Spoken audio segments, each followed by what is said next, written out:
ট্রেলারের ধাক্কায় রাস্তার উপরে বৈদ্যুতিক খুঁটি ভেঙে পড়ল চলন্ত চারচাকা গাড়ির উপরে। চারচাকা গাড়িটি ক্ষতিগ্রস্ত হলেও আরোহীরা সুস্থ আছেন বলে খবর। দুর্ঘটনা ঘটে চিত্তরঞ্জন রেল ইঞ্জিন কারখানার সামনে। জানা যায়, ইলেকট্রিক তারে ট্রেলের উপরের অংশ আটকে যায়। তার জোরালো টান পড়াতেই বৈদ্যুতিক খুঁটি ভেঙে পড়ে। সেই সময় একটি চারচাকা গাড়ির ওপর ভেঙে পড়ে সেই বৈদ্যুতিক খুঁটিটি। গাড়িটি অল্প বিস্তর ক্ষতিগ্রস্ত হয়েছে। দুর্ঘটনার ফলে বেশ কিছুক্ষণ যানজট হয়। পরে ঘটনাস্থলে রূপনারায়ণপুর ফাঁড়ির পুলিশ এসে পরিস্থিতি নিয়ন্ত্রণে আনে। আমরা গাড়ির পিছনে আসছিলাম, হঠাৎ দেখি কারটা টেনে পড়ে আমার পড়লো আর পোলটা চিত্তরঞ্জনের ইঞ্জিন যাচ্ছিল টেলারের উপরে। ওই টেলার ইলেকট্রিকের তারে একটা পোল পড়ে গেছে। একটা পোল একটা চারচাকা গাড়ির উপরে পড়েছে। আর গাড়ির কাঁচ ভেঙে গেছে, গাড়ি ক্ষতিগ্রস্ত হয়েছে। সে গাফিলতি আছে, পোলটা অনেকদিন থেকে ঢিলা ছিল আর তারগুলো অনেক নিচে ছিল, তাও ওরা কাজ করেনি।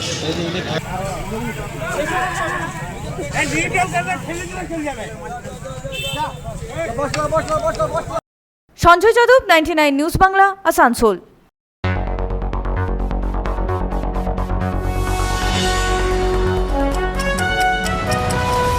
আপনারা দেখছেন 99 নিউজ বাংলা। বদলাবো আমরা।